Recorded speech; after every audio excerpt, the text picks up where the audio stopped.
Hi, I'm Billy Joel. You guys remember me?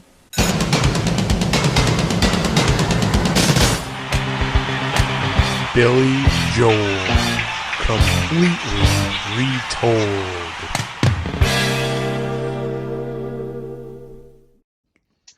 Welcome to It's Still Billy Joel to Me, the official live stream of Billy Joel Completely Retold on Facebook, where it's always 9 o'clock on a Saturday. All right, guys, got something special for you today. It's a return guest. A couple weeks ago, out of nowhere, I get a text on my phone, and it's drummer Rhys Clark. And he says, "Hey, Mike, I'm so glad we did that interview back in September. I met my new neighbor through it. He had seen it on YouTube, and he came and talked to me about it, and was even quoting from the interview." So I said, when I had him on the phone, I was like, "Well, Rhys, would you like to do another one?" So I've got him here tonight, and then I also have a co-host, Eric Felon, is going to be joining me. Here, Eric, I'm going to pop you on the screen. Go say hello, Eric. Hey, Mike. Happy Sunday to you. Hey. Yeah. Hey, Mike. Yeah. Hey, Eric. Oh, we've got. Hey, Rhys. Yep. Let's do this. Here we go. Switch around. Put Rhys in the middle.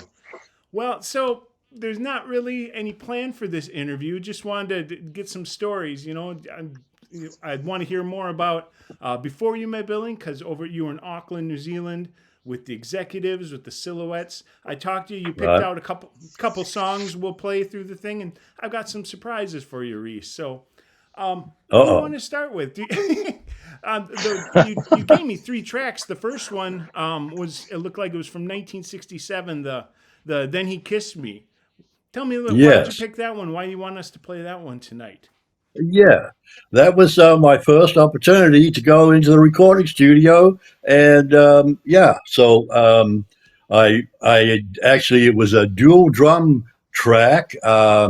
The band was the Silhouettes basically, and I was the newcomer, and I was playing percussion using a couple of floor toms to do the dung, dung, dung, dung, dung, dung, and so that was my intro to the studio. And it was a little quarter track machine they had. It was the studio was in the basement of the house of the owner who ran the top nightclub in Auckland. And I got my feet wet, and it felt good. Felt good. Cool.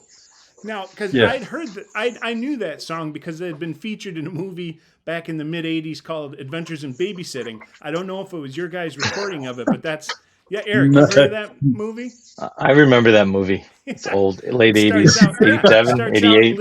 I don't know. Elizabeth Shue does a dance number to that song. And so I've always loved that song. And then when I heard you guys had done a recording of it, I thought that was neat. Well, here, let's start out. The lady that was the artist, Kathy Howe, she was also from my area on the North Shore, Auckland there. And, she was an up-and-coming singer. And my neighbor, Gary DeVerne, was the producer and put all the musicians together and the arrangements of the songs. And so, we were all just streets away from each other. Cool. And so there was Kathy Howe's, first foray into the Auckland music scene. Well, that's how music happened back then. It seems more like it is so commercial today. You could just, hey, you across the street, let's do a song. That's what it seems more compared to today. Well, and you on the other side of the wall.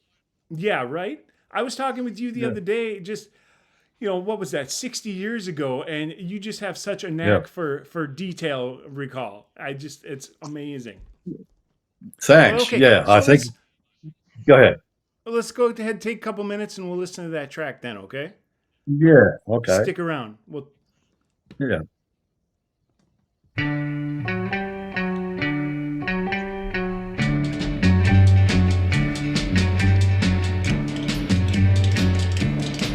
Well, he walked up to me and he asked me if I wanted to dance. He looked kinda nice, and so I said I might take a chance. When he danced, he held me tight, and when he walked me home that night, all those stars were shining bright, and then he kissed me.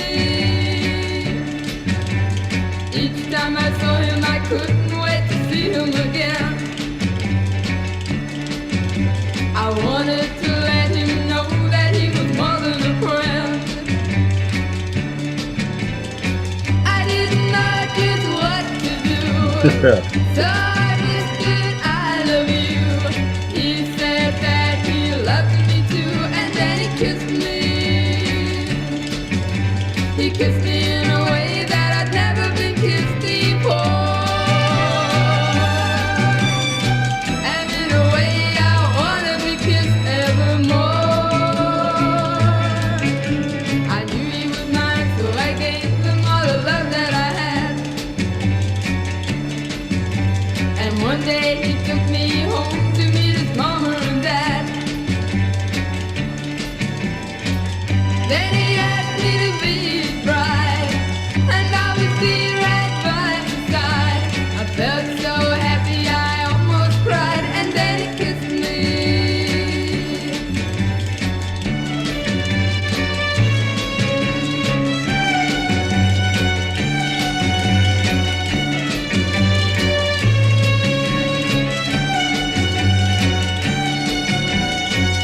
Then he asked me to be his bride, and I would be right by his side. I felt so happy I almost cried, and then he kissed me. And then he kissed me. And then he kissed me. All right. So that was your big introduction into show business, huh? Yeah. Yep. That's great. And all those sonics were recorded on a quarter track tape recorder. Oh, jeez. Literally did just grab the guy across the street. That's awesome. Eric, Yeah. Eric, So, you said. so Oh, go ahead. Go ahead. what did you say? No, No, what, go ahead. what were you saying? Oh, I was going to So bring up. that was you said that was the silhouettes? I thought it was the crystals. This was a copy of the Crystals. Gotcha. What happened, Okay. Eric? What happened at that time in the recording business in New Zealand is you could get the release, the 45 release of "Then He Kissed Me" by the Crystals, and then you could put out, a cover of your own and get airplay and kind of ride the popularity of the Crystals. Okay. Okay. And Did you also, have to pay royalties? no, that's why you could do this.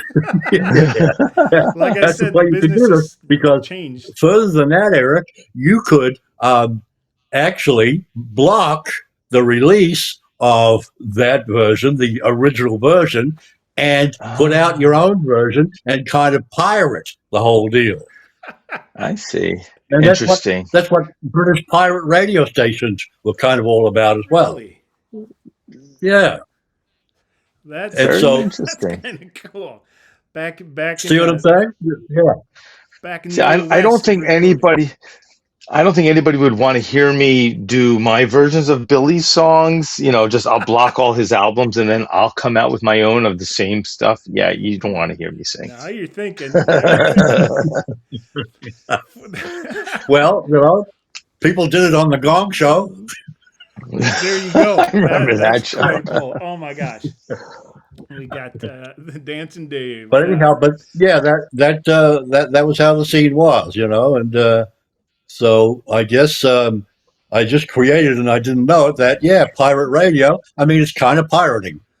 Well, that's cool. That's Yeah. that's really neat that you could get away with stuff like Well, that too. What's And the British yeah. always wanted to be Well, like us. understand, Mike. We're talking about the size of the record industry, etc., in New Zealand and Australia, and that we are so far removed from the rest of the world and the hubs of New York and LA. You know what I'm get away saying? with it? Yeah. Yeah. There's no internet, nothing. No, none of that. Exactly. They would send a Viking ship over to New Zealand with the albums, and Use a tape recorder. Yeah. Right. Well, So- and New Zealand's, speaking of Viking ships, New Zealand's distribution transport was canoes. Oh, jeez. Gotta watch But out. hey, Watch out for the great words. I've had situations here where distribution was such that back in that particular time, here They were sending tapes by mail, etc.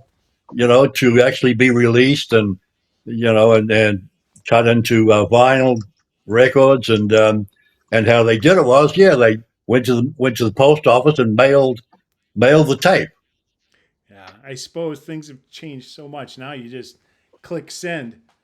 Yeah. So Silhouette. How long was the Silhouettes around before Executives? Now, was it the same band and you just changed names, or what happened No, no, with no. that? Okay, No, the two different bands, both two different countries. The Silhouettes were the kind of the stable band of the North Shore. There wasn't a whole lot of competition. The original drummer in the band, and he was basically the one who was successful in their success. And I mean, he lived around the corner from me. oh, Okay. convenient. Yeah. Yeah. And right next door to him was a whole nother drummer. Um, and so there was just a bunch of drummers on almost the same block.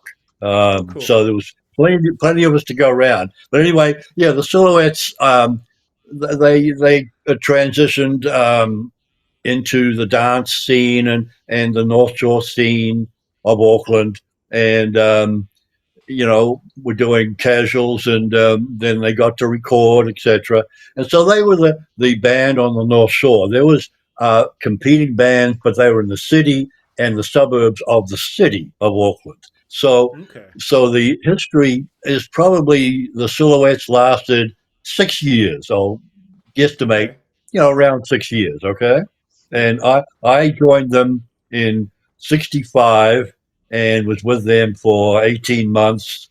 And we did, um, in that time period, we did four singles.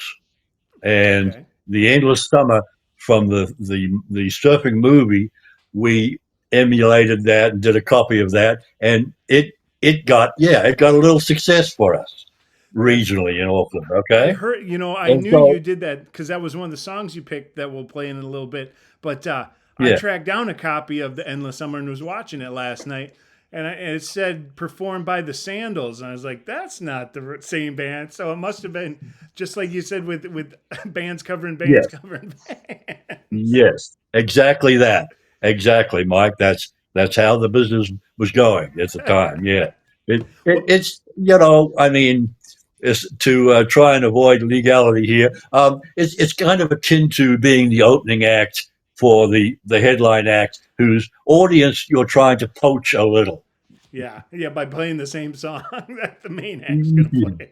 Yeah, and so the Sandals, yeah, the Sandals are and I think they were out of Newport Beach, California. Okay. Okay. Yeah, Well, so we've like I said, I've got that song, "The Endless Summer." That was with the Silhouettes. You did the that one with. Silhouette. Okay. Before we get to that, I've Yeah. got a little surprise for you. I Okay. have a message from an old familiar face that I wanted to play here. So go ahead and it's about a minute long. Just listen to the video here. Hello, Rhys. Kenny here, coming to you from my studio all the way in Winnipeg, Canada. And I've got the skyline in the background, and I'm just recording this to say hello, send my greetings, and also say I hope that you're doing well. It's been a long time since we've chatted, but I just wanted to get to tell you what your music and what your drumming has meant to me personally, because getting to sing backgrounds for a song that you drummed on live and doing it 2 years in a row really was one of the highlights of my life. When I got to sing backups on You Can Make Me Free and Why Judy Why in 2013 and 2014, and I've really enjoyed getting to relive that experience just through listening to your drumming, your iconic drumming, I'll say, whether it be on Cold Spring Harbor on a track like Everybody Loves You Now, or of course on the famous Captain Jack that Billy Joel really put him on the map as an artist. It really stemmed from your drumming. And so I've enjoyed getting to listen to you, and of course more recently I've loved getting to listen to your drumming in 2013 and 2014 through this long time reunion CD and DVD. So, Rhys, thank you so much. Thank you for all the memories. Thank you for being so welcoming to me and being just generally such a nice guy and a pleasure to be around. And I hope that you have a wonderful rest of your year. Thank you so much to Mike for putting this together, and we'll see you gents soon. Bye That's a wonderful, pleasant surprise. And Oh that's yeah, I number thought two it'd in a be. row here. Fantastic. I really appreciate it. And, I'm very thankful and grateful that Billy gave me the opportunity. And here we are, you and I, communicating once again from a long time ago. Yeah, for anybody watching the video, that was Kenny Ingram, and he actually participated in the original reunion concert back in 2013, where they played the bitter end, and then you also played in Philadelphia, right? Yeah. Yeah, And I and wasn't so able to with get to that. so Mike, are we talking? Kenny was recorded right there. It was a message. Yeah, it was a message because Fantastic. Thank I was you. like, I'm like, don't feel Fantastic. bad that he doesn't answer you because it's a video clip. Gee I whiz. I figured the logistics of trying to get everybody Yeah, online no, to do no, that. So that's classy of you. Real classy, he Mike. wanted to say hi. Oh, you're welcome. It was Wow. Memorex. Wow. Fantastic. I mean, I've so enjoyed, listening to his performance from the bitter end and Billy. And yeah, I just got to love his feel and his tempo, of Nocturne, etc. Yep, yep. Um, really outstanding. And I messaged him one time the words to those effects. He's outstanding. Yeah, well, it's just been neat because in Retold, we've essentially got to see him grow up. He was like 13 years old when he joined the group Yes, back near the beginning, we but have. he was so into Cold Spring Harbor. That's all he would Yeah, talk about, and so when he yeah. was able to be a part of that, that really changed his outlook. And now he's got his own studio. So, Good. but Yeah. No, yeah, it's been wonderful to follow him. yeah. So He's an so amazing let's pianist, I have to say. yeah. I got Yeah. to tell you, You Reese. know, So, but I was at that show in 2013, and it was.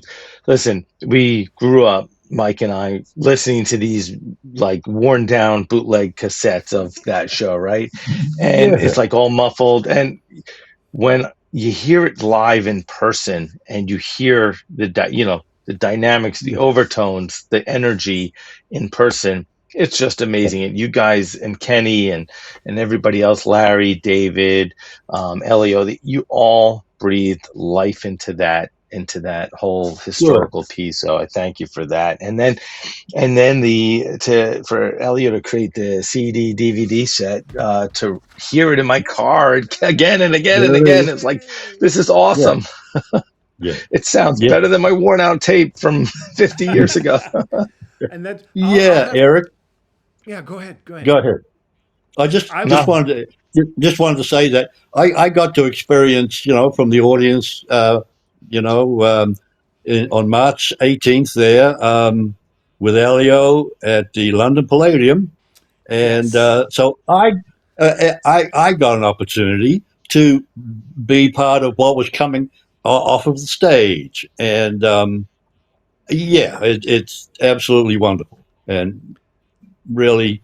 Um, there was one time that I got a cassette somebody sent me of our Carnegie Hall performance, and it was from the audience. It was just a cassette Yep. recording. So yeah, so I got to be out front and experience it coming at me, and with Elio and the band, they were all and they're superb musicians, and Elio is superb in his own right, and the lights and everything, and the sound was really good.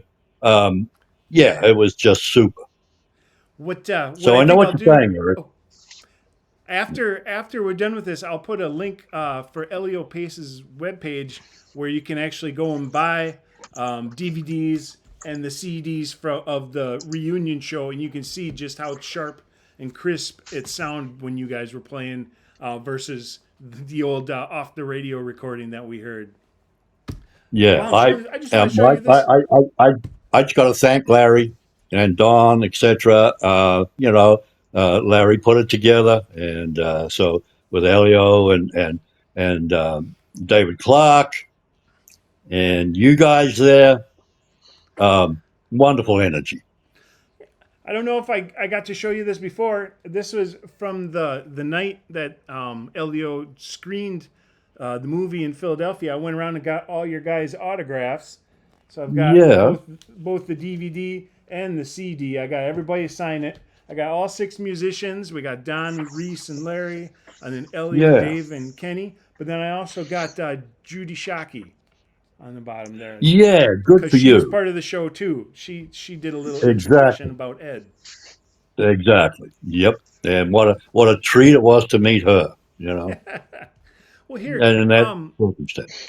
I'm gonna. I had the Oh, chance to ride in a limo with her and her husband Ed back in 1990 when I actually Ed was working for WISP at the time, which is the competitor to the MMR, and I won. I was 18. I won a contest to go backstage Giant Stadium and meet Billy and go in a limo with Ed, and he had his wife, and we went in a limo from Philly to Giant Stadium. It was great. oh She's so man, sweet. Yeah. Fantastic, that's great. Well, fantastic, so Eric. the second track I'm gonna play that you brought up, the theme Yeah, from the Endless Summer. in So the summer. Yeah, like I said, I watched some of it. I haven't had time to see the whole thing, but it's essentially a documentary about surfing. I yes. thought it was going to be some mushy love romance story, but turns out, yeah, No, this. no, it's a documentary. Yeah, no, no, Mike. What it is yeah, it's the endless summer, meaning that surfers can tour the globe and have an endless summer because when it's winter here, it's summer in New Zealand, etc. There you And go. so yeah, so you can go to all the spots that were made popular for surfing and do it in 12 months. Yeah, All year long. All right. Well, I'm gonna play that track here. It brings a picture when the music's playing. I put up a picture of you and me from the bitter end. So I didn't know if good. you knew that. Oh, I good, know Mike. you Good, guys probably couldn't see that, but just a neat picture. You'll see it when you rewatch. All right. So this is good. theme from the Endless Summer.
Yeah.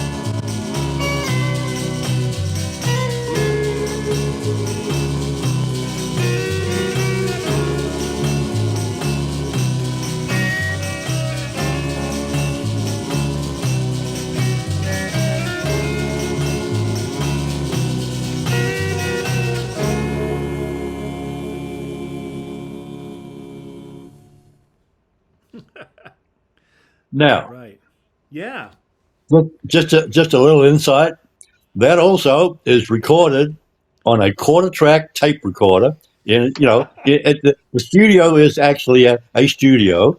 Oh, And upgrade. so There how you you go. do it is how you do it is you all perform the song live as the basic song, and in all the overdubs, what you do is you mix two halves of the quarter track, and then you bounce them to one of the other quarter tracks.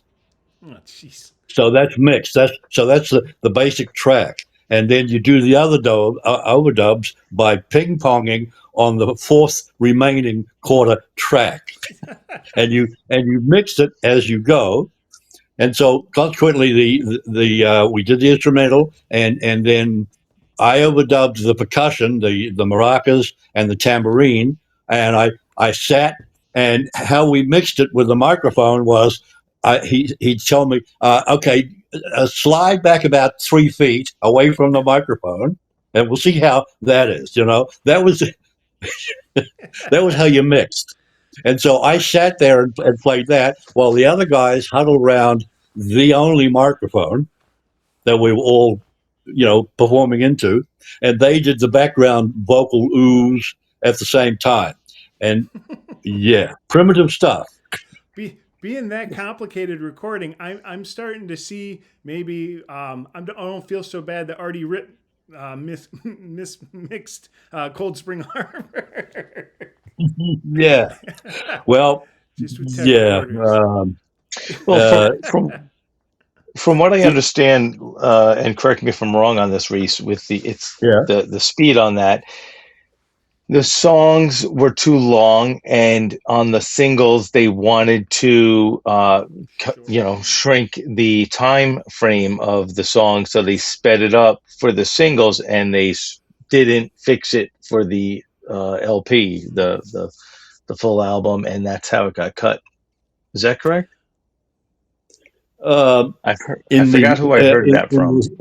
In the only thing that in the oscillation, which is they plug in the oscillator into the machine, and then they regulate it up or down, slow or faster, by just by a few clicks, because you got to change the key, you got to do all kinds of different things. But Eric, the main purpose at that time to oscillate a song wasn't to shorten it, because you're only shortening it or lengthening it by a few seconds.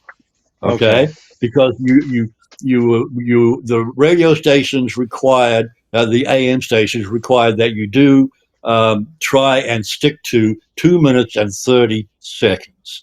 That way they can fit it into an hour with commercials and and other people's hits.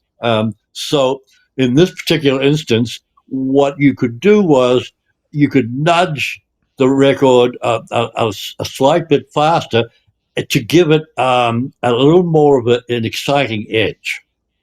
Okay, that was the idea in that purpose of oscillating, was just to make it a little, a little up, up more in tempo. So Artie was And doing you a favor, Eric. He was trying to get. Yeah. I think you heard. and so, I think you heard that, Eric, on the documentary, because I remember Rhys has a clip in the yeah, I did. documentary where he talks about that. I did. Maybe yes. that's where I heard that. Yeah. So speaking You of did. that, and I know you can't see it from here, but I do have on me. I was going to show you. So this Yeah. here is original test pressing FPS 2700 Cold Spring Harbor before it went to full production. So yeah, I thought that was Eric. pretty cool when I found that. Yeah. So how many of those are there out there? Yeah, and Eric, is it an acetate of the whole album? It's not an acetate, it's a test press on the vinyl. So this was done over at But Phillips it's the Recording whole Company. album, right? What's that? It's the whole album. Two The whole sides, album. Right? Yeah. The whole Does it have a album, two label or sides. just It's not. It's got the labels from PPC, the Phillips Recording Company, Okay. which did the pressings, I believe, for the whole album. And so yeah, this one, it says for Paramount FPS 2700A. I don't know if I That's a can get wonderful that on my collector's item. camera So, well enough. Eric, Can you see that, I'm gonna Mike? guess Yeah, you haven't played that. I did. It's and I It's timed it. It's still fast. It's it the is still exact fast. time. So this is right before I guess it went to full production pressing on vinyl because Okay. it's the exact time. Though I have to tell you, it sounds phenomenal in the dynamics because it was probably only played once or twice before, and it was pre mass production. So the dynamics on it was incredible. Yeah, legacy. that's the thing with the sped up Cold Spring Harbor. I've heard the sped up version, and I You didn't know what I think he mean? sounded like Chickmunks. I didn't think it was all that bad. But when you're a perfectionist, I could see why Billy would be so upset. So, but Oh yeah, what we're gonna do now, I've got another surprise for you, Reese. I've got yeah. another message from Hicksville, Long Island. We've got Mr. Tony Walker wanted to say hello. Now this is he's not here Oh, live. fantastic! He recorded a message for you, but I wanted to play this for you here just a second. Thank you, Mike. Fantastic. Rhys Clark, Mike Stutz. Does it get any better than that? Rhys Clark is a super, super, super drummer, but more importantly, he's a great guy. Happy to call him my friend. This is the last time I saw him here when a whole bunch of us went to Florida to go see him. Hi, Rhys. It's me, Tony Walker. Just wanted to say hello. Miss you. Hope all is well. Would love to catch up soon and see how you're doing. And hope you're having a good time there with Stutz, with whatever's going on here. That's Stutz. He knows more about Billy Joel than I think Billy Joel knows. It's insane. But have a great time. Mike, thanks for letting me be a part of this so I can say hi to Rhys. And I'll see you guys soon. Mike, bless you, Mike, and yeah, really neat, Tony. It was such an enjoyable visit, and I'm humbled and I was elated to be able to have Matt Harnick there and as well, and then Amy and Elio, etc. Um, So and did he come yeah, down it to was see a hard to handle because it was such a neat thing that they did, and I felt good when I spoke to Elio 2 days ago. We kind of reviewed now that the tour is over, and so he called me, and yeah, we spoke for 2 hours, and so I did say to Elio, I felt reciprocating that's the UK. your That's going to be a long gracious distance bill. graciousness in coming here to come to London. So but it was wonderful. And Tony, it was wonderful to get together with Tony at the Leicester Square event in 2023 with Don. You know, So Tony did you was guys there. perform when Tony visited, or did you guys just get Yeah, yeah, together? yeah. Tony came to the concert. Yeah, Oh, yep, okay. Well, neat. yeah. And what a thrill that was. So he's a buddy for life, like you guys are. Oh, thanks. Hope for a long Yeah, time here. Now, Eric, yeah. since we were talking about the documentary, you said you had something to show from when you went and Oh saw yeah. the documentary. Oh yeah, Reese. Yeah, I just wanted. So Yeah. I was walking into the Beacon, and I see this tall guy with white hair, and he's calling my name, and I'm like, "Who's this guy calling?" And I look over, and I got closer because I didn't have my glasses on. Like it's Reese, and he came up. Reese, you were so happy to be there, and it was so cool Yeah. to see you there at the Beacon last June for the documentary release. Wow, I can't believe it's almost been a year, but it was really a pleasure seeing you there. And then Likewise, you back. introduced yeah, and then you introduced me to Elizabeth. Well, before that, yeah, you signed my hat here. Your hat. I Yeah. had bought this Tribeca Film Festival hat, and then you introduced me to Elizabeth after the show, who Yeah. was very humble Elizabeth and Weber. sweet. Yes, Yeah. Elizabeth Weber, who was a main focal part of the film and providing a lot of information. Um, Yep. but she was so sweet, very humble, and yeah, Yes. so Yes. that was And cool. and yeah, and Eric, I thought she was wonderful in the documentary. She was just super, I thought, and it was also a pleasure for me to have hugs with you in the lobby of that beautiful theater, and then to go witness the edited version of the doco, and then to discover that I don't know if you knew this, Eric, but when I sat down I was in the wrong seat, and so this couple came up and he said, "I think you've got my seat."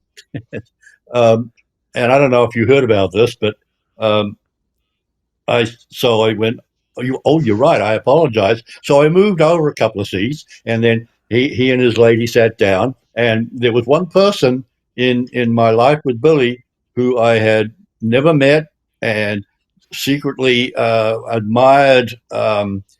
His abilities on drums because I knew that he was associated here with something super when it comes to Billy's talent, and so it was a natural that he as a drummer would be really great. And so I never got to meet him, and through all the events that were going on in the Cold Spring Harbor time period, I met his son Sean, and he was 7 years old.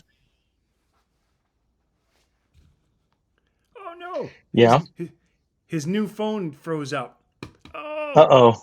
Did we just lose Something Rhys? between him and Oh, I, and we both wait, looked at there you each go. other, and I said, "John," and he said, "Rhys," and we didn't know this was John Small sitting next to John me, Yeah. Small, drummer for and Attila. and yeah, yeah, and all of that, and see, I'd heard I'd heard the album several times, and so I knew a lot about John, and I knew that, like Liberty, a wonderful powerhouse, because, that's a natural fit with Billy's powerhouse talent. And so that was a really nice way to meet John for me. It was an incredibly humbling thrill.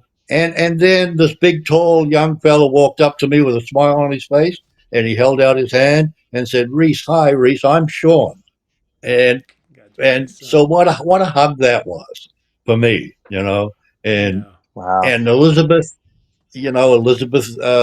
being there, and we already knew that we were going to be there and so forth. But so you guys, yeah, for me it was a wonderful, humbling moment that might never have happened, and I'm sure appreciative that it did.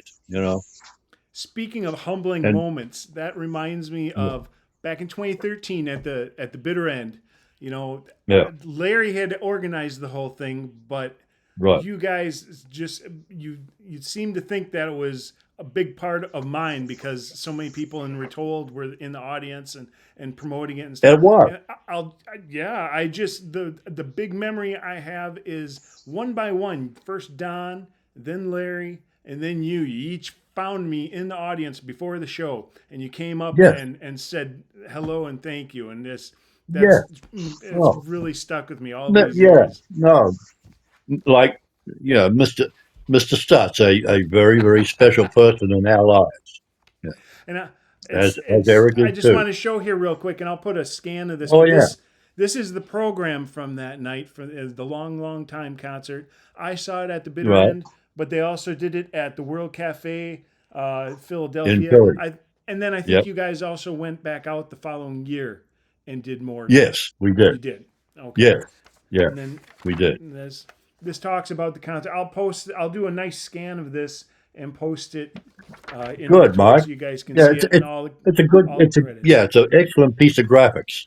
Yeah, this is the part I got my name in the program. Yeah, yeah, Well, Always thought that was yeah, pretty speaking of cool. speaking of excellent graphics, Reese, your yeah. photo was the icon for that whole "And So It Goes" The yellow background documentary. photo. Yeah, that Unbelievable. that yeah, Unbelievable. What that's what great. was the story behind that photo? Why was he so melancholy in that photo, Reese? That was just the way it was. My brother-in-law asked me, "So, how many shots did you take to get that photo?" And I said, "He's an avid, lifelong golfer." I said it was a hole in one. It was one shot, Where was it taken and again? well, yeah, we were in the parking lot outside the front door entrance to the Nashville Country Western Hall of Fame, right there on Music Row. And Billy called us up. It was a Sunday afternoon, and we played Saturday night, and nothing to do. and said, "Hey, guys like to walk over to Music Row and we'll check out the museum?" So we did, and Cool. but it was closed. Oh, that's why he So looked so yeah, melancholy. and um, so there's a melancholiness there, and I think that's part of Billy's expression because I the angle of view of the shot is he's actually looking at the closed sign on the front door. Oh, jeez. so, Wow. That's so funny. but what you guys, what was a wonderful effect, and I did this on purpose. It was getting late in the day. The sun was coming down, and it was getting a golden glow, and it was there was this wonderful tint of golden glow on the clouds. So I specifically took the angle so that the background of Billy's head was just the clouds, and so it Oh, I worked. thought he was Ended up against the working really building. well because it became very yellow as a background. Yeah. Yeah. Oh, that's cool. I thought that was just like against a building that was yellow. Wow. Um, so we've got one more track we're gonna play. This one Yeah. is when you were with the executives. Now, if you had to choose, which one did you like better, being in the Silhouettes or the executives? Well, at first when I joined the executives, the material that we were doing in the Silhouettes, we were doing the British wave totally, and so we were a Beatle band, Stones, the Fortunes, the Who, the Kinks. We were doing all of that. The executives were more conservative, and they were doing very much more conservative stuff. And of course, they had a girl singer who was fronting the band, so they were doing girl songs. But um, when I auditioned for them, we picked songs that we both knew and so forth, and to play together. Um, and so some of the songs were um, we were cutting edge, emulating the British wave. The executives weren't. They were more conservative, loungy, um, and a little less edgy, Okay. than the Kinks or the Who. More middle of the And road. so yeah, so but we did, picked our song. My Guy, she did My Guy. Carol did My Guy, and a couple other songs. And then they all went into this was at the manager's house. They all went into the kitchen and huddled, and they came back out and said, "Hey, we like what we're hearing here, and we've got a bunch of other drummers lined up, but uh, we like you. If you like us, we'll cancel the other drummers." Nice. So Oh, that's a yeah, good audition so when you hear that. yeah, and so we went on from that conservative kind of easy listening stuff to we as we progressed with the record label, um, we we got better, and partly that was due to the producer Pat Alton, who saw as we were putting out a single, and then we got a the deal was you put out a single and then you gave it to the radio stations to get it airplayed, and then you got calls in from the teeny bopper section of 3 and 4 p.m. after school listeners, okay, Okay. and pop radio, and that was a gauge as to whether the song was going to get more popular. Similar to what Ed Sharkey did with Captain Jack at WMMR, and the people that called in and wanted to hear that song again. Most Well, this was requested the same. song. Yeah, so this was the same thing. They would compile a top 10 list of certain selections of songs, and they would then play them according to how many requests each song got. And so, um, but we got enough. Apparently, we got enough votes that the record company said, "Okay, yeah, we'll do another single. We'll do a second follow up." And so we Nice. did, and there was "My Aim Is to Please You," and that was what made the execs. That we got a wonderful rise out of that. And then Sit Down, I Think I Love You followed that, and that gave us a further rise. And we were also getting a lot of exposure on TV. Okay. And so, yeah. And so all that was, helping us become, we made a name in Australia. And the manager, he was responsible for doing that. He made a bet that, hey, I can take a band and I can promote them, and I'll bet you that within 3 years they will be a name act in Australia, and he did it. He did it. Wow. It's just all over a bet. Wow. Yeah. so So so so so as we progressed single to single, um, it showed that we needed. There was a couple of fellas in the band that if we the producer kind of came to us and said, if we're going to keep progressing musically, we need to upgrade a couple of the players.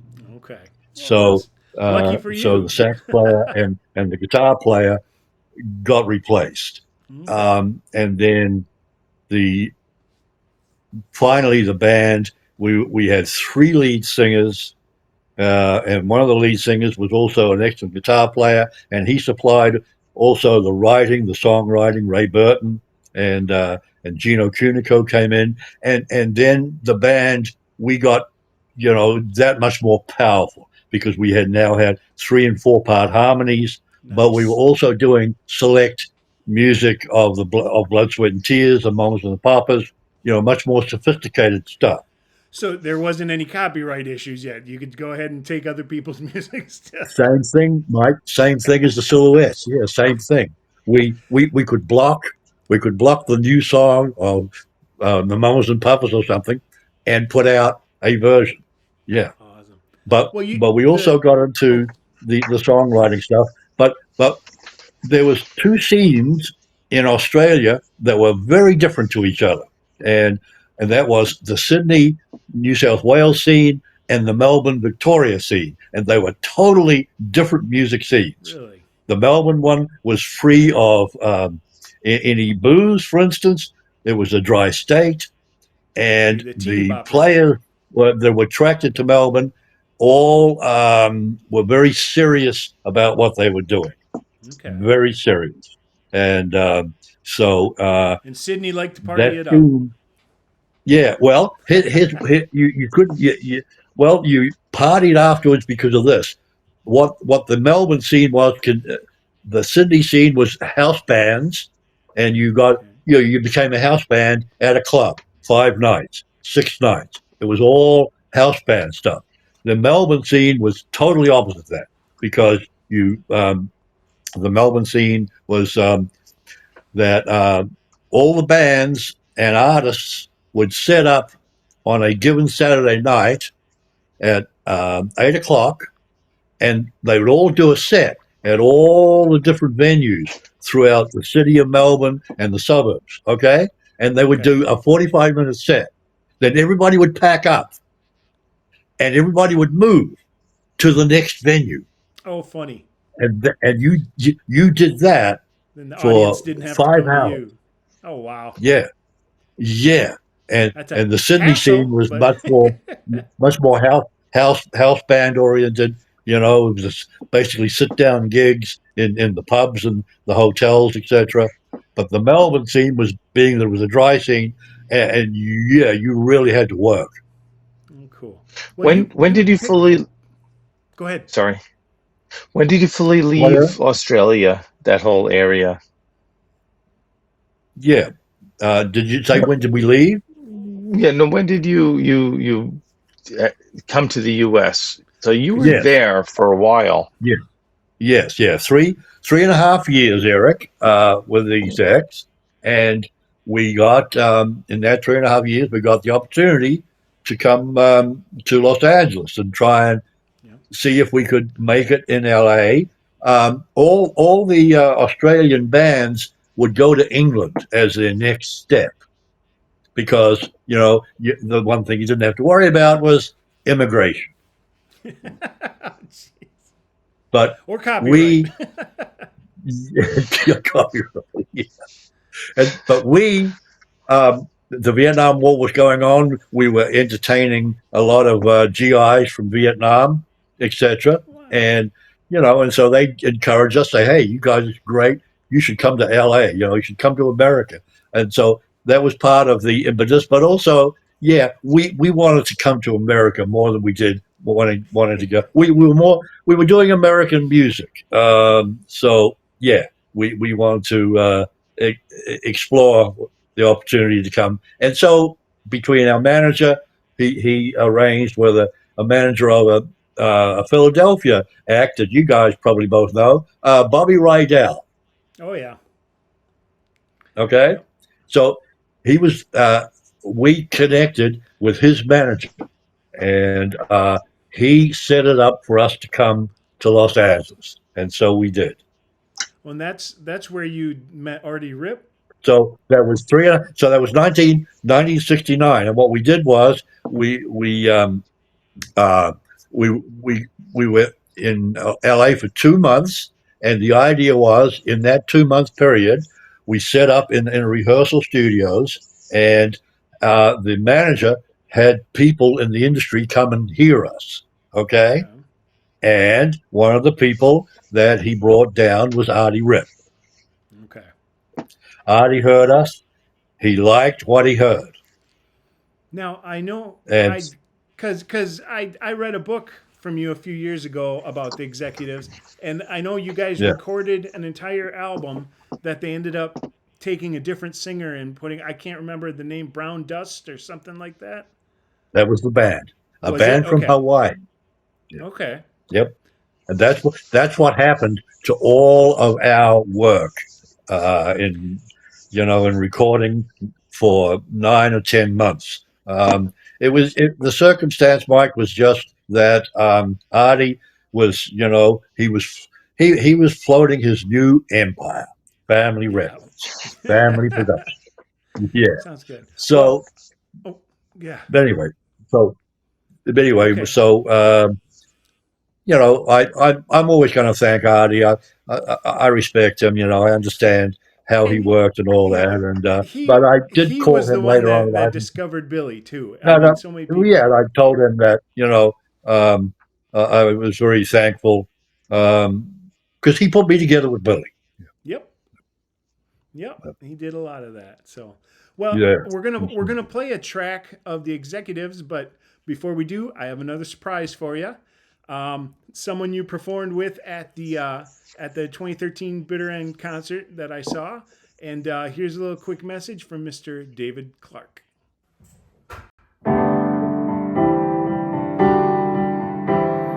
Baby, all the lights are turned on you. Now you're in the center of the stage. Everything evolves on what you do.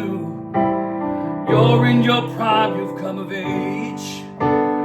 You can always have your way somehow. And everybody loves you now. Well, they do. Rhys Clark, including me. When I first met you in 2013 for the whole Sigma reunion, along with Elio and everybody else, I knew you were special back then. And not just because you were a great drummer and because of your legacy and what you did. You're just a great guy.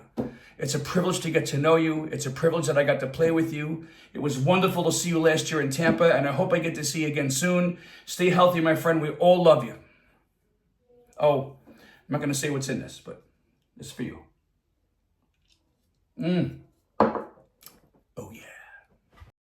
And being part of that. Bless you, David. I thought Forever. you'd like that. I hope I hopefully we can cross paths again because All right.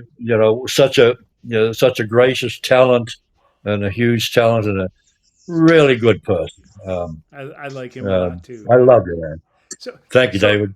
the track you picked to play for the executives was Yeah, Wander Boy. Is there anything you want to tell us about that first?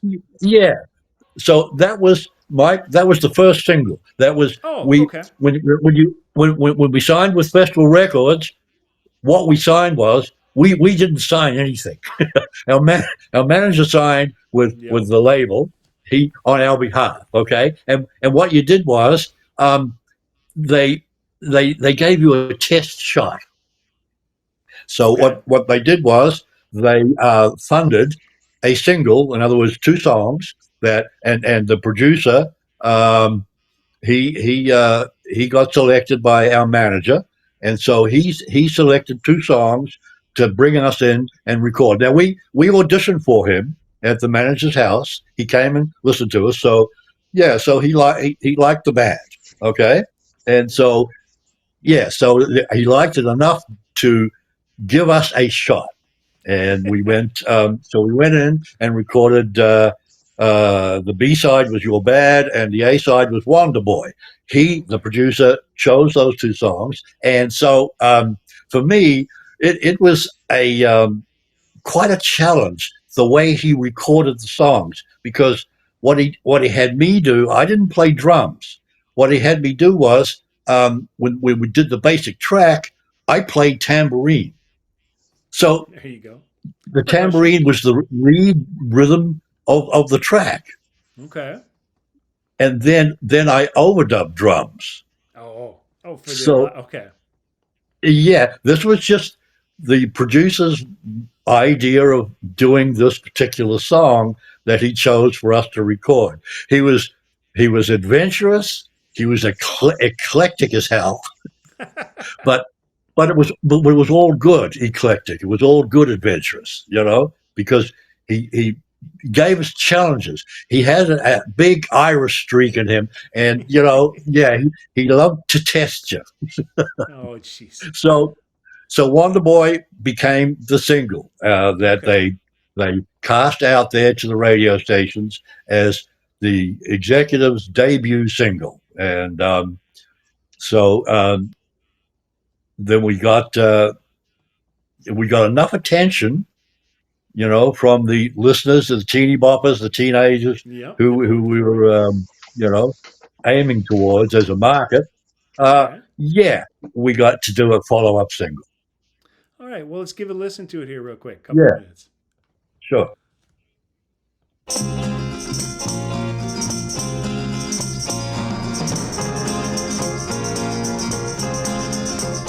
Got a heart and know to share it, but I'll never learn to wear it on my sleeve.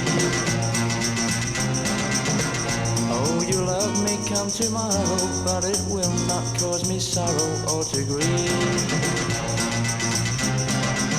'Cause I'm a wonder boy, without a friend or enemy to nurse me or curse me. I'm just a wonder boy. I go where nature feels she wants to guide me, and I'll do my living as it comes along. Take a ride on any highway like a bird that roams the skyway all alone. When I take the final bend, I'll come to rest at journey's end and I'll be home. 'Cause I'm a wonder boy, without a friend or enemy to nurse me or curse me. I'm just a wonder boy. I go where nature feels she wants to guide me, and I'll do my living as it comes along.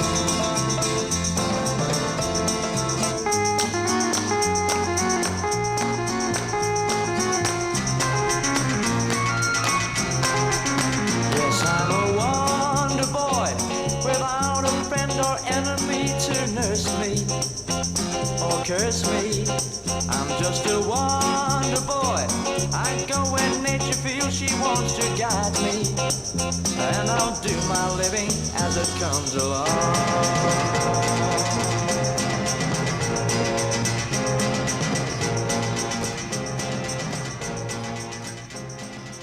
Yeah. The songwriter is a fellow by the name of Kenny Young, and he's an American. Okay. And so that's how his song got, I guess, on the Festival Records Australia release, and our producer intercepted the song and chose it for us to to do a version of, and as you can tell, it features lead tambourine. The initial track laid down, yeah, before the drums. So that's a lot of So tambourine. Anyway, yeah, yeah, so Rick, now, I Needs a got to little tell more you, you guys, cowbell. I got to tell you, I uh, I think we managed to get it in like 2 takes. It may have been 1 take, but nice. what I'm saying is that my tambourine, I brought it with me from the Silhouettes, and what I'd done with the Silhouettes is I would put it on my floor tom and play it. It featured Like different sticks. songs, and so Okay. I would hit the rim of it with my drumstick on the floor tom. And so I was starting to trash, doing like, Pete Townsend did with guitars. I'm starting to trash tambourines. So what I did to give it some strength is I got aluminum sheeting, and I covered the tambourine in aluminum so that it had some protection, right? But Nice. but it also made, and it was a large tambourine. It also made it real heavy. Oh, funny. And so, man, by the time I got through that 3 minutes or whatever that was, I didn't have it. My arms were aching so bad I couldn't do it again. Good thing you only had to do a couple takes. Oh, good. Yeah, um, yeah, real quick, I've got another surprise yeah. for you. Oh, With this one, it's a good friend of mine. We had a miscommunication. He thought we were doing this for your birthday, so don't be surprised when he wishes you yeah. happy Okay. birthday. Okay. Thanks for the warning. Yeah. From this guy, the earliest memory I have of you is from the bitter end. I was sitting with him. You came up and you said his name, Andy Gilmartin. So we're gonna get a birthday message because your birthday's not Yeah. till September, right? Right. Yeah. September All right. 17th. Yeah. So Yeah. I'll send you this again Good in mimic September. there. Good mimic, Mike. All right. So here's a message from Andy.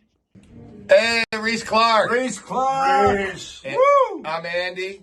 I'm Liberty. Liberty. And we just wanted to wish Russell. you. We just wanted to wish you a happy birthday from the bathroom of a venue we're playing in Rhode Island. Happy birthday. Happy birthday, buddy. Hold on. There's the can. We couldn't find. Don't flush your life. Place. Don't flush your life away in the music business. All right, happy birthday, buddy. We love you. Rhys. Yeah. Hey, I love you guys too. And thanks. Yeah. Yeah, you make, I've got a year's worth of birthdays right there, so, Andy says he I'm just. good. I'm good for You the next had the couple of whole years. you had the whole crew on there. You had Andy, Lib, Russ. Yeah, Yep, they were at a Lords of 52nd Street. Yeah, how did you They're do up- At that? that point. they're up in Rhode Island tonight, aren't they? Or last night, I think they were there. Yep. Are they? Yeah, they were doing a Last night, yeah. performance. I said, "Can you record a message?" And so he sent that. I thought that was extra special for you. Mike, damn, that's really neat, man. People who know people. Yeah. Hey, Rhys, I got a surprise for you too. I got a message here from this woman you dated about 50 years ago, seriously, but then you stopped Uh-oh. calling her. Uh-oh. She left a message with her son. They wanted to talk to you. No, I'm just kidding. I'm just kidding. Nice.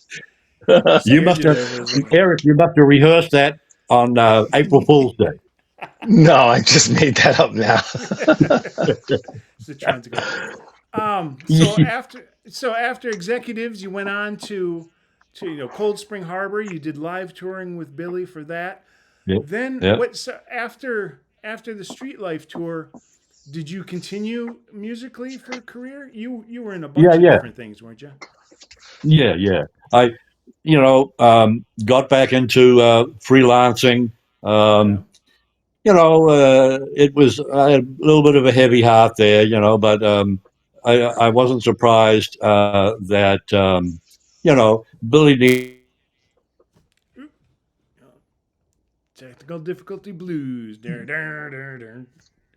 See if it comes Rhys, back in. There we go. Put the tone arm down on the first track on the Stranger album and heard Lib Reese, and Reese, you got to Richie back up. Canada, Hey, and We missed. we missed part of your and story there. Can you back up a little? yeah, You when I dropped out for like 20 30 seconds. seconds, So, yeah. okay, yeah. so, so I t- think Eric and Mike, you. I think that's the particular Wi-Fi. Yeah. Oh, Okay, so right. so Stranger comes out, then Yeah, what? Actually, and before Stranger, hold on. Before Stranger, so you did the Great American Music Hall in San Francisco, yeah, 75. yeah, and in '75, and then yeah, Billy took a little break, right? And yeah, then yeah, you just and the break assumed was that things okay, take a little time off, and then things will pick up again, and we'll do something. So that this is where you're going to go into how you found out you weren't in the band anymore. Is that where you were leading to? yeah, Okay. yeah. Billy and Elizabeth set up to move back to New York. And Billy was already in that that joking frame of mind, but joking and in truth, and that is that in the house they were renting up on in the Hollywood Hills, if they needed the plumber to come over, he'd turn out to be someone who wanted to pitch a song to Billy, Oh, yeah. And so in those Hollywood. kind of things were and Hollywood. No, that's not Billy. I mean, he's through and through New York. That's his heritage, and Hollywood is just the opposite. It's a melting pot. The culture is a melting pot. People like myself, and so when I now heard the put the stranger on the turntable, you guys. And the first track started playing, and I was just goosebumped and floored. It was so freaking good, so good because I could listen to it from a different kind of perspective than anybody else, and that is, I had lived Billy's struggle to want the band to be the band Yes. live and the band on record, Yep. and it oozed hugely between that and between Liv, etc., and Richie, etc., and Phil Ramone. He'd gotten his way, as he would say, and tomorrow is today. I just can't have my way. He'd gotten his way, and it was just super, you guys. It was to me just incredible how tight they were. Doug put, it was top of the Doug's band with Liberty, Yep. and Billy understandably liked it because the simple ingredients was they're all from their playground called Long Island. Yep. Yeah, so it's not an eclectic bunch of people from different cultures, etc. No, these are the people that were doing it together since they were born. Well, it's kind of like how you started with the guy across the street with your tape recorder. So it was just kind of Yeah, yeah, same type of the exactly, neighborhood kids. exactly. Yes, yeah, and so uh, and so the songs were incredible, but that was a given. But now they were just lifted into this place whereby the world was going to be treated to the Yeah. power of the talent of Billy Joel. Yeah. That's that's pretty much how it turned out. So Yeah. you just kept, did you do Oh sessions yeah, then or? so I started freelancing, and I'd be doing demos and so forth for different people, and gigs, and just trying to reestablish and carry on playing. Um, and I was making a living fine, and then I got a call in 1980. So that was 4 years later. I got a call uh, from Hoyt Axton's secretary, and I they'd gotten my phone number, and I was recommended, and Hoyt wanted to know if I'd like to join the band. Was that a And touring band or a studio yeah, session band? both, Oh, okay. everything. Yeah, and so I knew who he was. Uh, Wait for the Wi-Fi to catch up. It's a brand new phone. He's So I lucky knew chap. that he was successful. Um, and yeah, and it was like it wasn't an audition situation. He knew his recording engineer had given him my phone number, and because Corey Bailey is the engineer I'm talking about, had um, came to New York to purchase the back line for our Cold Spring Harbor Billy Joel tour. Okay. All right. And so that's where he had met me. When we first came together, he had gone to Manny's music store in Manhattan there, and he purchased all the amps and the microphones and so forth, for Billy to tour with. And Cool. so he got through Artie, he got to do that setup. So 10 years later, here in 1980, he hands Hoyt. Hoyt's looking for a new drummer. He gives him my phone number and tells Hoyt about my history with Billy. Okay. So it was an automatic. Rhys, would you like to join the band? You didn't And have to audition again. That's great. no, Mike. It was it was already beautifully set up, and so I said, yeah, I'd love to, because I hadn't toured and all that. I'd just been doing local LA stuff, and so I said, yeah, I would love to go on the road again. And so uh, and so I spent 19 years with Hoyt. Oh my gosh. So you did Yeah, get out on the road. Well, good. Cuz yeah, yeah, after 1980, I didn't know any kind of history yeah, of what you did. So yeah. that's almost up to turn of the century.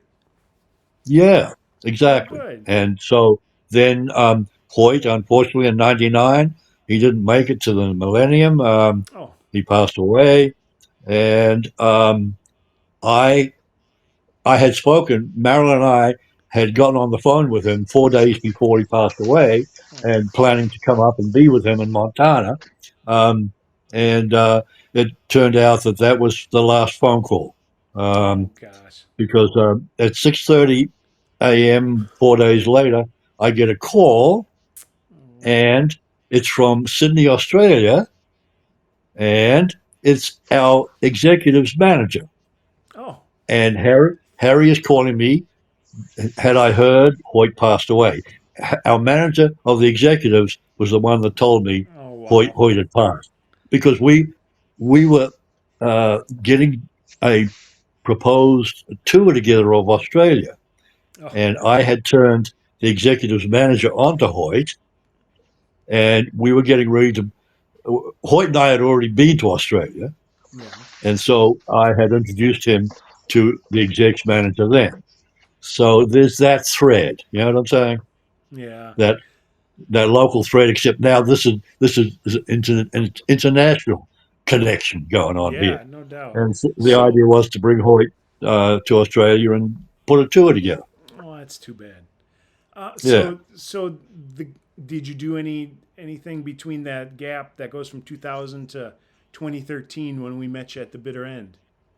Yeah, I dovetailed after Hoyt passed through musician friends. One of them being the guy that was band leader, Charlie Rich Jr. And he's Charlie is the son of Charlie Rich behind closed doors, Okay. and this is his son. And he, at the time, was the band leader and the musical director for Freddie Fender, um, who was successful in crossing over into the Nashville scene and the country scene from being Tex-Mex.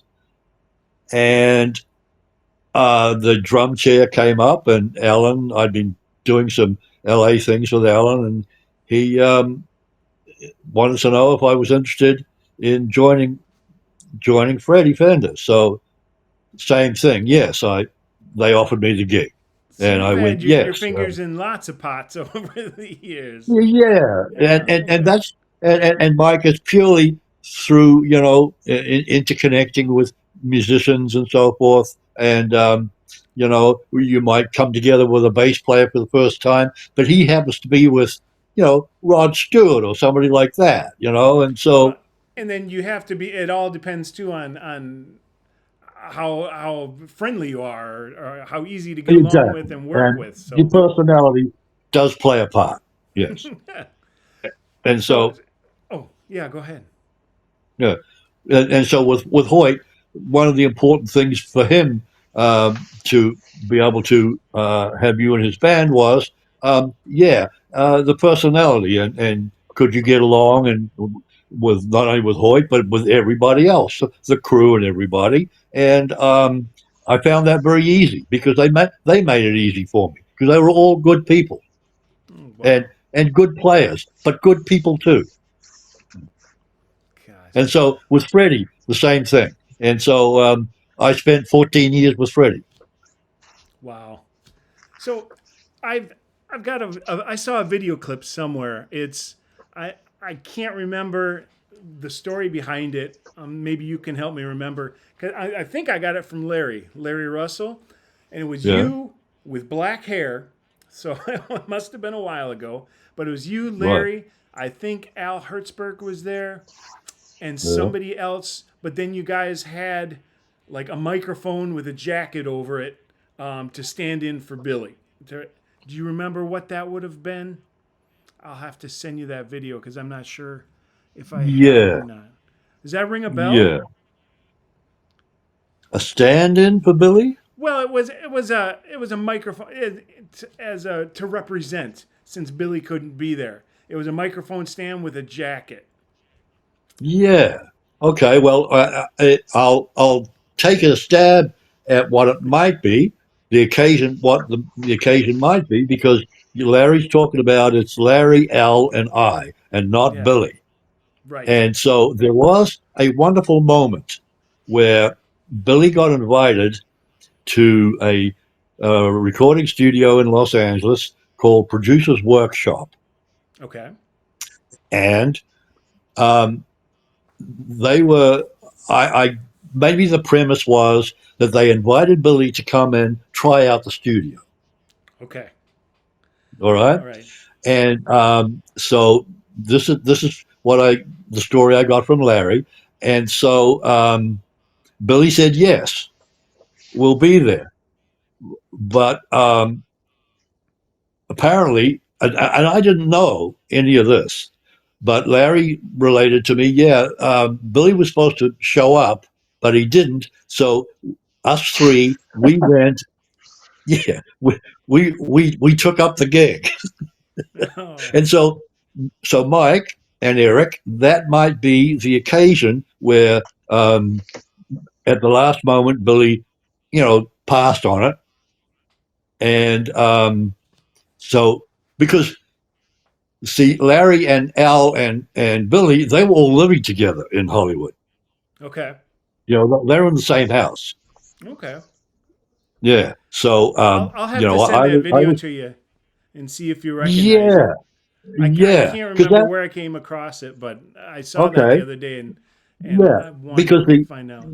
the, Mike and Eric, the particular session turned out to be a really wonderful adventure because I think what they were doing at that time was the uh, the studio was in back, and in front of the premises there in Hollywood was the major cutting room for Okay. cutting vinyl.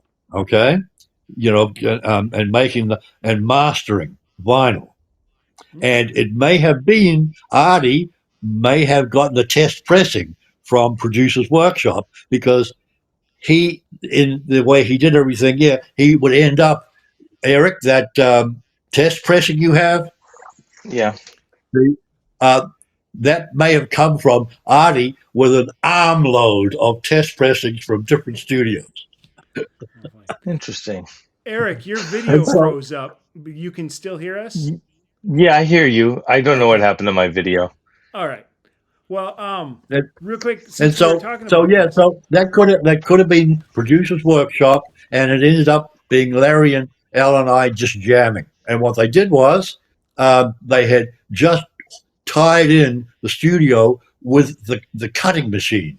They had Okay.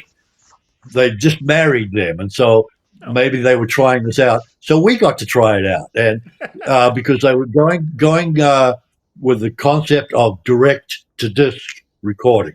Okay. Yeah, I was just Yeah. wondering when it was because you had black hair, Al had no hair, and I was just wondering. And of course, Larry has his long Oh, Al black had hair all no the hair. time. Oh, okay. So now you got a different place. Oh, okay. Yeah. Okay. So scratch all that. Okay. Al was basically had a shaved head. Okay. There's a clue. Okay. Yeah, and you had a hat, a bowler's cap, or whatever kind of hat. In. I'll send it to you, and we'll Yeah, figure out do that more. That's because great. that's definitely not that particular moment. I, I am. Let's see, Eric. I'm gonna move you because you froze with a Yeah. with a. Oh, that's in the middle.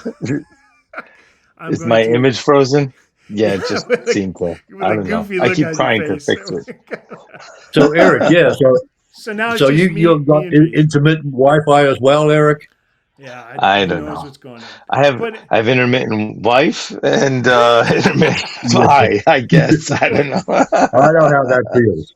well, we're almost finished here. I just there was one more thing I wanted to show. This a picture that you guys used for all the long time promotion and Long, stuff like long that. time.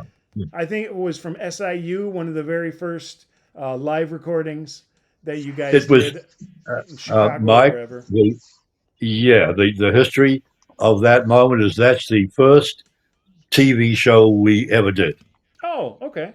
Well, All that's right, and it was Carbondale, Illinois, the University of Illinois, Carbondale, right. That's exactly. and So what? we flew into St. Louis in the winter and got a station wagon, and we proceeded to drive and try and find our way through the snow and everything to Carbondale, Illinois, Oh wow. which took in having to cross the mighty Mississippi. That's getting And down here in so my neck of the woods and, by and so Minnesota. and so we were late. We were a couple of hours late, and uh, the whole crew was still at the studio at the university, but the audience had left, Oh, and it was now time to go. Well, should we do this or not? And we all agreed, yeah, we'll do it without the audience. We'll do it, yeah. And well, so all the cameramen and the stage crew, they became our audience. that's awesome. So it was kind of a neat little ambiance thing, you know. Because I know just in the last couple of years that whole video surfaced with it was like 4 or 5 songs that they broadcast, Yes, and so. But yeah, I yes, didn't realize that you didn't have an audience. That's so. But what's yeah, special about this? That's the picture I used. I printed this up and brought it to the bitter end, and I got your autograph here, and yeah. I got Larry's autograph over here, and I got And Don's yep, autograph. Don's not in the Tom's picture, there. but he was a big part of your live show back then, and of course he was in Yep, at the bitter end. yep. Then a couple years later, through Retold, Al, because you guys tried like mad to get Al to be able to join you guys at the bitter end, right? And you just couldn't get him to commit He or he reach out to him. He's kind of he he had injured his hand, oh and so he was finding it difficult to play. And he hadn't for a lot of years. He got into mixing people's recordings, and and so in the basement of his parents' house, because he had an illness that unfortunately he had to come back from Toronto. He was doing really well in Toronto with the music scene there, but okay, unfortunately he got some kind of stomach problem that caused him to have an operation. Financially he was forced to come home. So okay, he got into he built his own computer so that he could have a separate computer because Al's a genius. wow, He was a great wow, guitar player, but he had a genius level about him. And so that's he set about in the basement of the house. He built his own solo computer so that it was tailored to exactly what he wanted for recording only. And what he did was he then got a regular tower and he built an AB switch. Okay. And what he could do was he could switch from his computer to the regular computer, and therefore, but his computer wasn't affected by all the effects that we have, the hacking, the whatever, Yeah, right. the Just viruses. Yeah. offline. So that way his computer was pure. Wow. So you obviously Yeah. stayed in touch with him all those Yes. years. I did That's great. when Larry set up that we came and did that first little jam, and I Yeah. think that is where the photo was from. Okay. Funkadelic Studios in downtown Manhattan. We rented a room. Larry got Dennis O'Connor to be Billy, Okay. and Al and I came on, and I was in New York doing a Freddie Fender upstate concert. Okay. And so we took the opportunity to put a jam together, and we invited some people, and it was really good. Larry put it all together, and that's where I think that photo. Anyhow, we'll confirm that, but that's where I think the photo is from. And Okay. so Al played that, but so the next day, Mike and Eric, what I did is I drove out to Al's house, Okay. and I stayed the night and we recorded some stuff. He Okay. got me to, put a little track on something. But interesting also, he played me a song, and Okay. it's one of Billy's songs, Oh. and Billy gave it to Al. Oh, nice. Yes, One that he had never released. Al auditioned again for the Billy band when he was putting the new band together. Way back when. Okay. Yeah, and so but Billy, Billy had Al play that incredible solo on Street Life Serenade. Okay. You know that's Al, right? Yeah. Yeah. Yeah, Yep. and so Billy was gracious in giving that to Al, but he also gave him a song. Oh, wow. Um, Do you remember what it yeah, was called or no? no, it would be one of the songs perhaps on that box set of the Essential Billy Joel, where they gathered all the demos and all the The stray scraps stuff. off the floor. Yep. Oh, cool. Well, so yeah, so a couple. It was a year or two before he died. And the people in Retold raised money to get him it was a platinum record, I believe, for Yeah, his work on Piano Man. Larry And so, did that.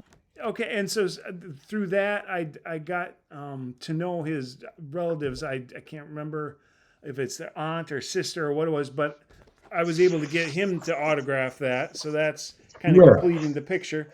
And then in and 2020, and Mike, yeah, it would have been one of his sisters who had joined the Retolders. yep, I've talked with Okay, him a bunch. And and then so yeah, it took me 10 years, but I finally completed. I got Billy to sign it.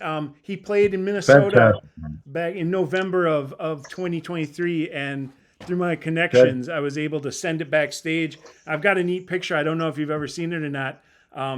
His assistant took a picture of him just looking down at this picture and all the signatures and just who knows what was going through his head while he was looking at that. yeah, But then yeah, got it signed and got that good back. So man, I wanted you to see that, and I'll send you yeah, a good nice man. scan of that. Yeah, I would be delighted, pal. I'd be Oh, you delighted. bet. Is Yeah. there any other stories or anything you want to talk about? I mean, gosh, anything more? We've been going for an hour and a half already, but This is great stuff. I'm so glad you took the time to do this with us. Yeah. Reese, you have the most amazing stories. You really do. But I really want to Thank hear a you. good story. Like I remember at the bitter end, Larry was telling a story how you and Al and he was walking up the street in San Francisco, and cop was approaching you Yeah. guys, and Al had to Yeah. swallow a big Yes. ball of hash or something It like was that. So, what kind of Eric. story do you Eric. have? Eric. It was Seattle. Seattle. That's it. Yeah. Yeah. And they had to swallow. Yeah. You wait. Yes, Sorry. they had to get rid of the evidence, and Larry, and he's bug-eyed like he's being choked when he's telling me the story, because I think it was like after sound check, all right, and so Al and Larry took a walk, and to get a buzz up, and so Just like yeah, after but they Thanksgiving dinner. the the the cop showed up, Oh, funny. and so. And so Larry did that, but so the cop grabbed him by the throat to try and stop him from swallowing it.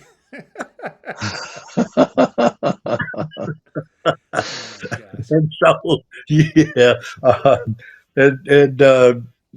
so anyway, so he succeeded to have his high, and it was successful. And everyone's high But for what it sounds he like. had it through his ingested system. How did he play that day after swallowing that? Well, talk about Captain Jack. Yeah, right. Yeah, and so and thankfully they didn't get arrested. Yeah, it could have changed everything, right? Yeah, and they could have. Yeah, Oh my gosh. and so Well, did you have you know, anything? well, I think the highlight that will always be there would be MMR, of course, but also there was like the beginning of that month, so April, um, with Marisol Yeah. Oh gosh, I and totally Billy forgot about that. That's and huge. Billy just shined because partly, yes, the talent, but also the circumstance and the weather. All these things magically came together right at Billy's moment, and to me, he had the sweet spot.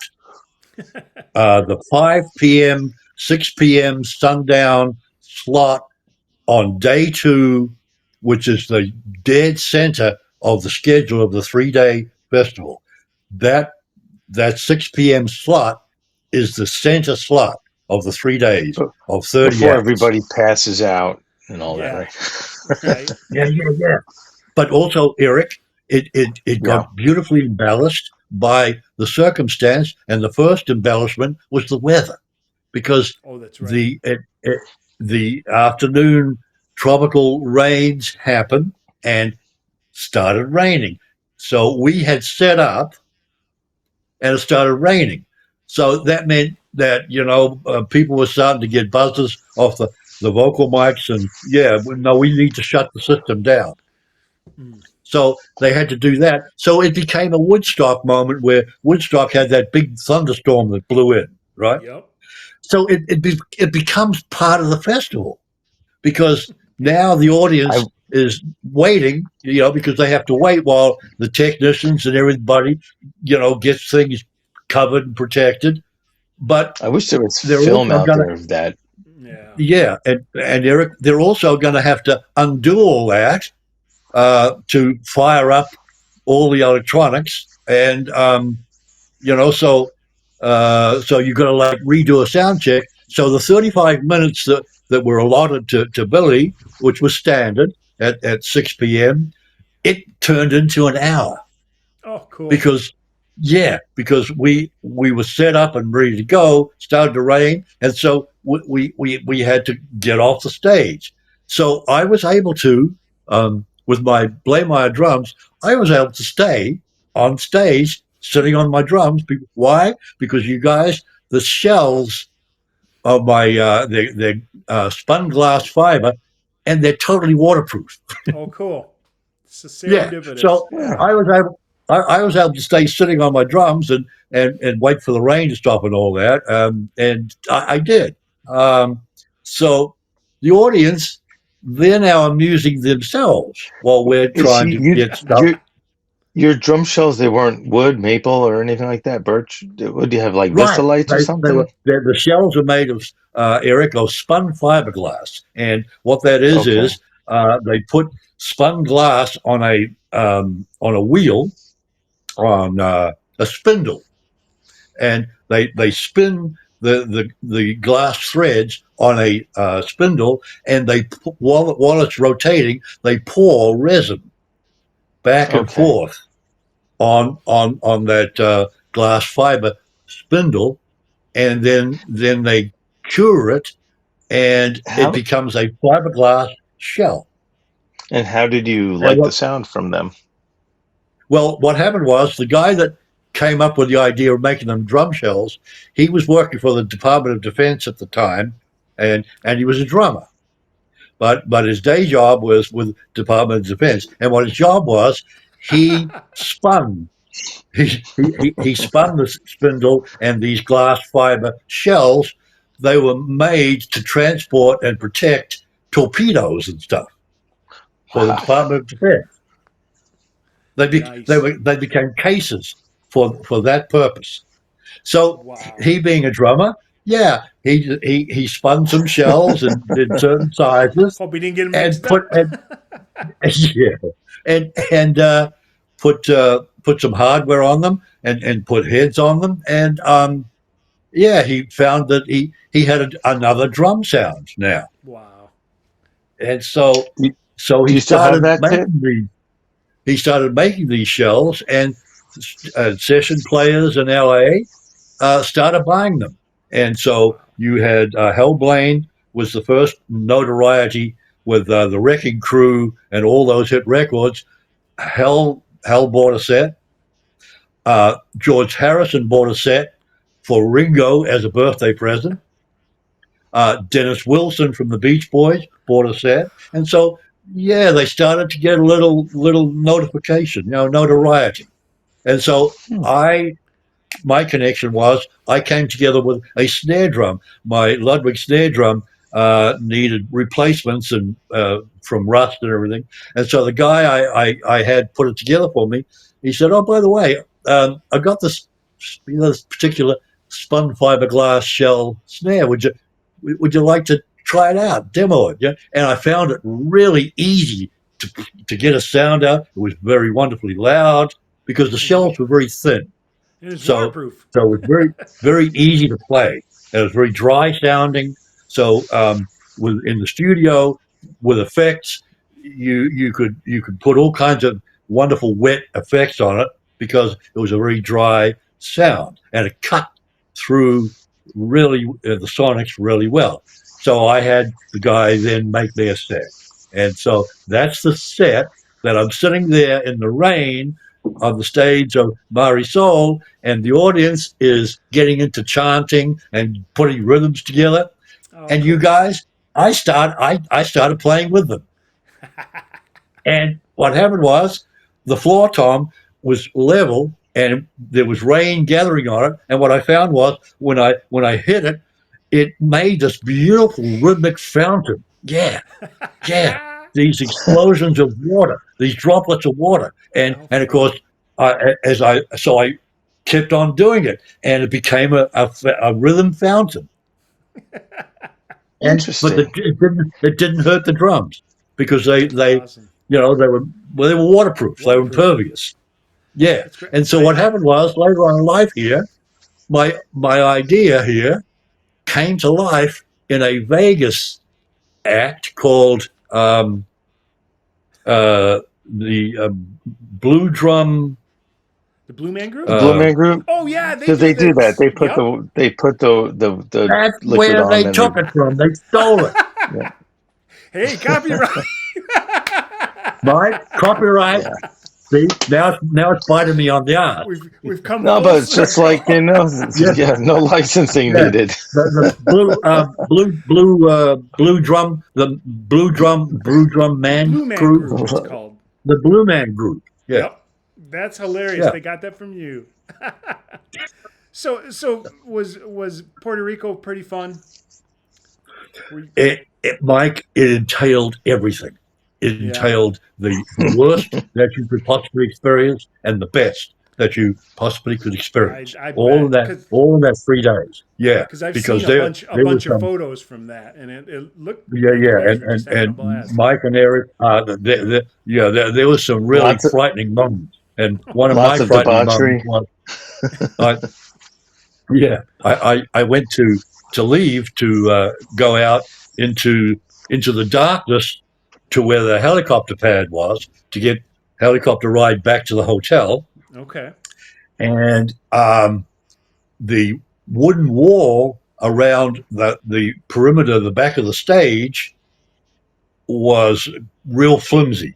And what had happened was that some of the local native people were not happy. They were upset about all this, and they were trying to break in Oh, backstage. jeez. And Break so, down the stage. so I couldn't leave. We couldn't leave.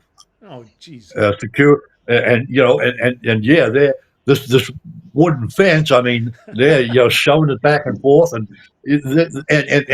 there had been people who were robbed by the locals, and some nasty stuff was going on. Women, the locals weren't happy with this festival, Oh, that's and too so. bad. Um, Luckily, the security held up and kept them out. And finally, I was able to get out and go to the helicopter and get on it. But those were the scary things. But the euphoric things were the show itself and how we got two encores, and that was partly due to the people having to wait for Yeah. us to finally fire it up. So That's yeah. they were ready, and so I another wonderful thing for me was after we finished our set, we Bob Romaine and Brian Ruggles, they're getting ready to tear our stuff They down are. and pack it up, and apparently um, the next act was an act that I was totally waiting to see because here I am on the same stage that I love this particular jazz band in Australia, the Dave Brubeck Quartet, Oh and yeah. Time out. Yeah. Take 5. this black fella comes up to me and he says, "Hi, my name's Alan Dawson, and I'm I'm I'm the drummer with Dave Brubeck." And he said, "I really enjoyed the sound of your drums. They Oh. sounded really good, and would I be able to play them?" Oh, cool. And do the water Yeah. drums. So he played with Dave Brubeck on your set, No, No, on they your drum Alan Dawson, his drummer, played my set instead of tearing it down during and putting when his he own. was playing with with Dave. Dave He Brubeck. played your Yeah, set. That's awesome. yeah, yeah. For me, yeah, you guys and my narcissism. Yeah, that was a Maybe he wonderful. didn't want to get Ego, his other ego. set wet or stolen. He's like, Yeah, right. I'll Yeah, let I mean, Probably yeah, Reese's set take there is, the. yeah. Because as I said, the rain. See, it didn't affect the drums because the heads are plastic, Yep. so they're impervious, and the shells are also impervious to wet. So it was a neat thing that they were the right particular material for that moment. Another little piece of magic there. And so then when I got to the helicopter after all the mayhem that was going on, Yeah. uh, I sat there and rode back in the helicopter with Alan Dawson. Oh, jeez. And Wow. so we had wonderful stories in the short 15-minute ride So in the Dave helicopter. Brubeck might not And have been so able and so to the next play. day, then we put a jam together, and the Brian Ruggles and Bob Romaine set up my drums for the jam, and so you would have one of Brubeck's players, and then you would have a player from Rod Stewart, and then you have a player from Emerson, Lake and Palmer, and yeah, and Yeah, it's and there like was the a jam. traveling Wilburys. Um, Right, exactly. So then when we got to the airport to leave, now we had another nasty drama because what was happening was all the people were now, after the festival's over, we're all getting to the Puerto Rico airport to fly out. What had happened was some of the airlines, because they didn't get paid, they pulled out. Oh, geez. And so what you have now is you have mayhem at the airport. People are really angry because they can't get flights.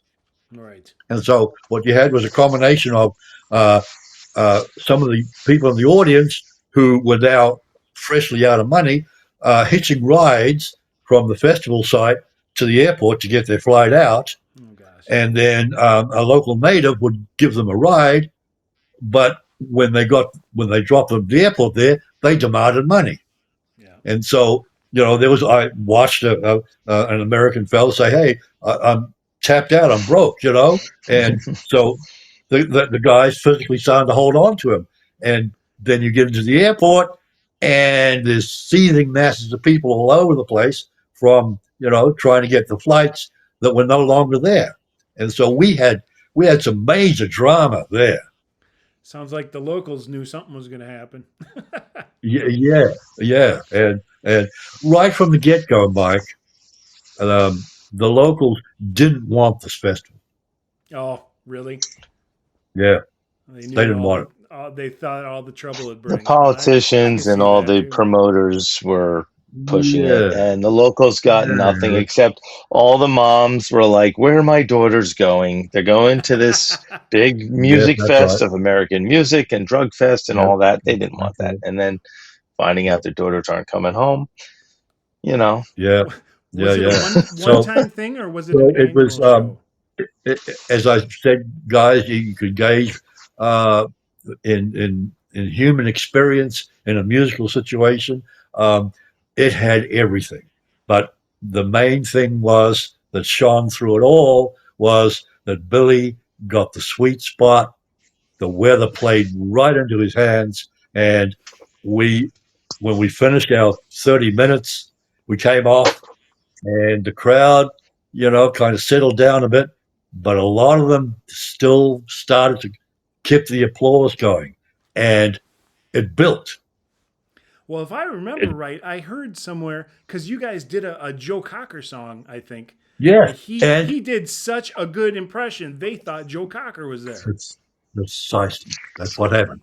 But and here's from Bob Romaine, who was up in the rickety tower, 60 feet above the audience, out there in the audience, right? Yeah. And he's he's freaking out because the legs of the tower are starting to Ooh. vibrate and rumble. I've seen pictures of those tall towers. Yeah, I know exactly what you're talking about. Yeah, and that is from the audience seething to the stage and going around the legs of the tower and therefore shaking it and everything because Thinking Joe is they think this is Joe Cocker doing the letter. Yeah, that. Well, yeah, because because I Billy's that's so have good. Mike, I my. Huh? got a couple of David Garr photos of Billy doing that Joe Cocker Oh yeah, yeah. impersonation I've with his seen those, the arms black and flailing. white Yeah, ones. Yeah, Oh, because yeah. because because what happened was Billy, we came back out because this is now I think it's the first encore, and so we came back out. Billy got on the piano and started the Joe Cocker version piano riff, all right, and yeah. so we started playing. But then Billy, he immediately went to the center stage mic.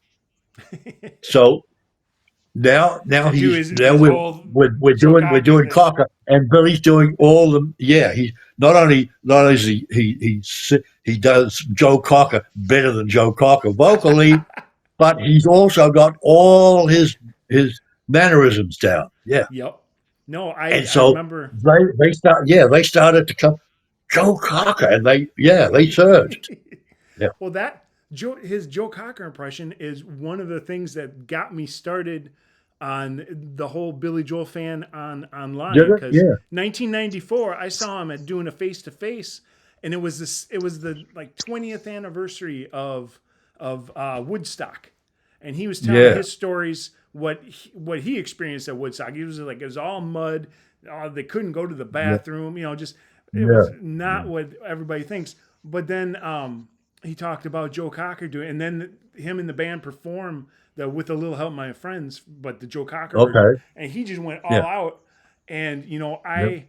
once I started learning that people recorded the concerts, I Yeah. I Right. spent 10 years looking for a copy of that, and I finally found someone who had recorded that, and I made a Did little you? video. And then after I was in that car accident in 1995, I Yeah. was part of a show choir, and I was still on crutches. I remember. Rhys, I'll have to send you the video. I was still on I crutches, love that.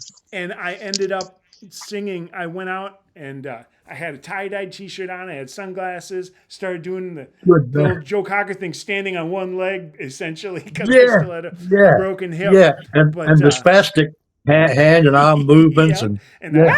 Yeah. Yeah. Yeah. Yeah. so And yeah, so that yeah, the that crowd, impression they were is my just favorite.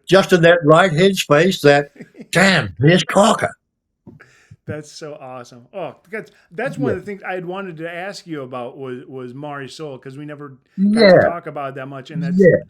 you're one of the few Because people around that can give the eyewitness details. yes, yeah, and for me, Mike and Eric, it was extra euphoric because I'm on the road for the first time in America, and I was looking forward to going on the road promoting the album in America and trying to make the executives a success. And so Billy was the one that gave me that opportunity. And so here we are at this festival, and it's 30,000 people. And Woodstock has been so hugely famous worldwide. And so for me, the euphoria was like extra euphoria. You know what I'm saying? Oh Triple yeah, X. yep. Yeah. I know exactly what that feeling's like. Yeah, because Oh, go ahead. go ahead. No, No, no, I I'm was just finished. gonna say it's so nice that I know you've stayed in touch with Billy over the years and you've stayed on good terms. I've seen Yeah, pictures of you with him before yeah, back at his motorcycle shop before they closed it. yeah, I think he joined or he met up with you out in California to see a concert or something like that. I remember yeah. reading somewhere where you had met up with him. So that's neat. Knowing Yeah. Uh, Here's a euphoric moment. And I said to myself, my mom and dad are smiling down right now because Jeff Shark set yes. up a Oh, moment in LA. Yeah. Uh, for people who don't God know, rest his Jeff soul. Schock was a photographer for Billy. He'd been part of the crew from almost the Hey, beginning, and he yeah, road management. Yeah. yep, and he unfortunately passed away Yeah. 2017, right after I had met or yeah, right after I'd met Yes. him at a concert here in Minnesota. He took my Yes. picture from the stage. I yelled out to him like, "Hey Yeah. Jeff," and he Yeah. took my picture and What put a it on their website. an amazing human being that, and I'm sure you feel the same way. Maybe, and Eric too. Yeah. For us to have rubbed shoulders with Jeff Shock. Yeah. What an amazing human being. And so what happened was, in his amazingness, he had gotten my archives and digitized everything, scanned everything, and we came together in LA. And so on May 13th of 2017, Jeff called me, and uh, that's the date. He called me in February, okay, and he said, "Rhys, I want you to check your calendar. May 13th, 2017. Can you check that Saturday night? I want to know your availability." And I said, I checked. Yeah, I'm open. So he said, okay, hold that date. Yeah. Okay. May 13th, 2017. Hold that date. And he didn't. That's as far as he went. So I said, sure. So I wrote it down. Yeah. And what it was he was setting up between him and Steve Cohen. Um, he was setting up a moment where we would Marilyn and I would come to the concert, and we had wonderful seats and all access, and it was all through Jeff and Billy, because Billy's graciousness was still there. Um, and so when Billy opened up, he did a few of the early songs, and in between one of them, he said, wow, coming from the Troubadour in L.A. to here we are in Dodger Stadium. See, so he was setting up a moment there, and I um, I didn't know any of this, but we'd met backstage before the concert, and and so forth, and taken a photo op, etc. And talked a bit. He showed me. He said, "Hey, Rhys, check this out." He said, "I just bought it," and he had a big 4-door saloon Jaguar that he bought in Santa Barbara. He had one of the crew or something go collect it. It was going to be for his collection. And so he said, "What do you think?" I said, "Yeah, a beautiful car, and it was getting to be a vintage model Jaguar at that point." So he said, "Yeah, I just bought it." Anyway, so we're sitting in our seats, and he goes through a couple of the early songs and says, yeah, from the Troubadour to this, and he said, so in the audience tonight, and he introduced me. Nice. Oh, that's awesome. Did you get a big Very cheer? cool. Yeah, he introduced me. Yeah, and that's great. What song followed? Huh? Do you know what song followed? What song he played right after? He would have gone through. It would have now been. He would have been into Street Life, Serenade. Okay. So something you'd played. Okay. Wow. Because he didn't. Probably the Entertainer. He didn't do Cold Spring Harbor. He wanted people to forget about that one. Maybe he did Captain Jack. I mean, he doesn't really do it out there, but no, he didn't do Captain Jack. No, I remember that. No, it was Eric. It was a couple of the songs off of the Entertainer. Probably the Entertainer. That's all he would play at the time. Yeah. And of course, he couldn't do Piano Man yet because the whole sequencing. Right. So it was a couple of selections off of that, and I just we were standing up. It was about 3 songs in that he did this, and when he said, and someone in the audience here tonight is my old drummer from that period. Kind of nice to hear your name echoing out over you guys, the audience. I sat down in just a fever of goosebumps and humbleness, and in my head I saw my mom and dad smiling down because he pronounced my name so wonderfully, and how he is. One of the great gifts he has is making sure he enunciates in his vocals and everything. He's wonderfully precise, and and so with my name, he really enunciated it so that for me anyway, my ego I was going to and say, made an narcissism. impression on you. And Jeff Shock set that up. That's great. Oh, and so did Steve Cohen. Steve's been with him a long time. Steve and Brian have been there also from the beginning. Brian Ruggles. So, wow. Yes, that's really cool. Well, maybe was go ahead, Eric. Was Marilyn? Rest in peace. I'm sorry for your loss, first of all. But was she? Marilyn was there. No, she was there. But was she part of your life when you played with Billy? Yes. Yes. Okay. Right I don't know when you met her, so I didn't know if she was a. I had Eric. I had met Marilyn. God bless my soulmate's soul, and a wonderful human being. I'll miss her forever. But I intend to see her again. We had a wonderful 52 years. When us executives were moved by Artie into our apartment building, Marilyn was also in the same building, and that's where we met. Oh, Okay. so coming to Yeah. LA is how, okay.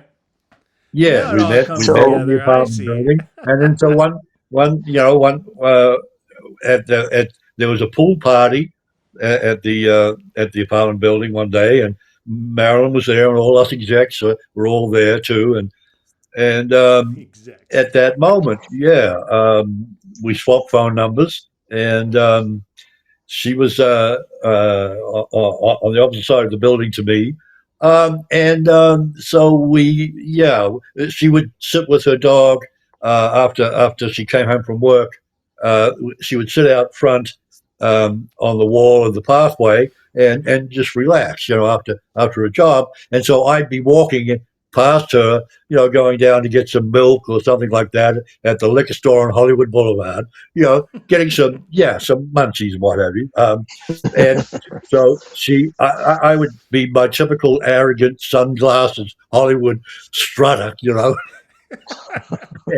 and she would go, oh God, this clown's so full of himself. And Well, so listen. one of the things that really cemented in our relationship over 52 years was, yes, I continued to be called her little boy, and when I would tell people, yeah, later on in life here, I'm 75 going on 17, and Marilyn would immediately correct me and say to them, no, the 75 part's true. The 17 is a little exaggerated, more like 10. 10 years old. Okay. And so, so she invited me to dinner one night, and she put on a wonderful lasagna dinner, and she was a good cook. So that's where our relationship started. Yeah. And so The it was reason I asked was during my because time with Billy. yeah, so I didn't know if when you went in 2017, if that was the first time she's experienced you with, in the Billy Oh circle and no, that whole thing. no. So We had a yeah, wonderful amount of times where Marilyn would be there.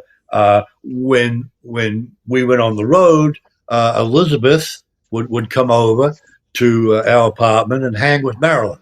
There you very go. cool. And Grossing it out. yeah, and So if it so wasn't for Billy's coming out here, getting in Billy's band, for as short-lived as it may have been, you yeah. wouldn't have met your soulmate. Yeah. No. Well, he's coming for executives. Marilyn and I were already, we were already Oh, you soulmates. already met her. Okay, okay. Yeah, I thought you met her yeah, when you were yeah. No, with Billy I'm at the talking. time. Marilyn and I met during 1971, during Cold Spring Harbor. Okay. Yeah. Okay. Yep. Well, that's a good way to end. Is that all right? It is. Okay. It is. That's That's a beautiful. sweet, sweet ending. But Yeah. I have one surprise. I've got a for surprise. you. I have one final surprise. I have someone who really wanted to wish you well and give you a message. So here's our final message for Rhys. Mike, bless you. Surprise, surprise. Hello, Rhys. How are you, mate? Hello, Mike. Well, I heard that Mike was going to be interviewing you, and I wanted to make a little message just to say hello, to say how proud I am of having met you and played music with you and done the tour with you when we recreated Cold Spring Harbor with Don. It's just, I love you, mate. I think you're amazing. I've always loved your drumming, and to actually experience it in person is just one of the badges of honor I wear with pride.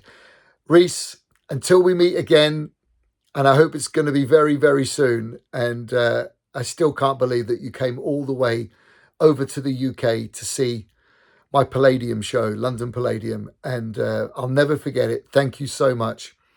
So I hope you're being celebrated as you should be. And here's to many more years of making great music. Love you, mate. See you soon. Bye. Yep. Elio, love you, my brother, forever. We have gotten a wonderful relationship, and to me, the musical relationship with him, with Elio and the band, and Amy and everybody, and Marcella, his daughter, and meeting his family. I am truly blessed that I'm surrounded by all you guys, and what a nice thing. That's a beautiful, beautiful thing, Mike. Yeah, when I got the idea to get videos, I just started. I knew the people that would respond and who would mean the most to you. So that's my Man. gift to you for all the great music you given Oh, us. yeah, my heart and soul is swelling, man. Mike and Eric too. Eric's a nice surprise too, and I think I said that in the beginning. Yeah. Um, just it's just a privilege to be amongst incredible human beings that all you folks are. It really is. Well, I'm I'm glad you Totally took the humbled. time because these are stories that are going to be lost to the sands of time, and so it's just Of course. wonderful to hear this stuff. Yes, and I thank you from the bottom of my heart, for putting these wonderful ideas together because yeah, you're all talented and wonderful people in your own rights, and I've loved following Eric, you there, and your family via the Retolders, Yeah. and and Mike. I just loved every minute that you were just gathering thousands more and thousands, and you got to your 10,000 place, and to me it was totally deserved. Oh, And so yeah, well, yeah. That's so the thank thing you. with Retold. That from the beginning, what I wanted to do with it was give recognition to people other than just Billy that helped out with all this music, Yeah, especially with you guys helping him get started. So this you yeah, guys I have all know. earned this. So that's exactly I right. know. Yeah, and Well, and thank you. so yeah, Well, thank you. thank you so much. Yeah, I if you want to sign off, give me you say goodbye and then but don't hang up. And then cuz me No, and Eric will talk with you a little bit afterwards just to say goodbye. But I got to do my yeah, sign off here, okay? So you want yeah. to say bye to So everybody. yeah, good night, everybody, and thank you for being such wonderful folks. And I wish all the Retolders all the joy in the world that Billy brings to us all. That's awesome. All right. Thank you so much, Rhys. All Thank right. Thank you, you. Reese.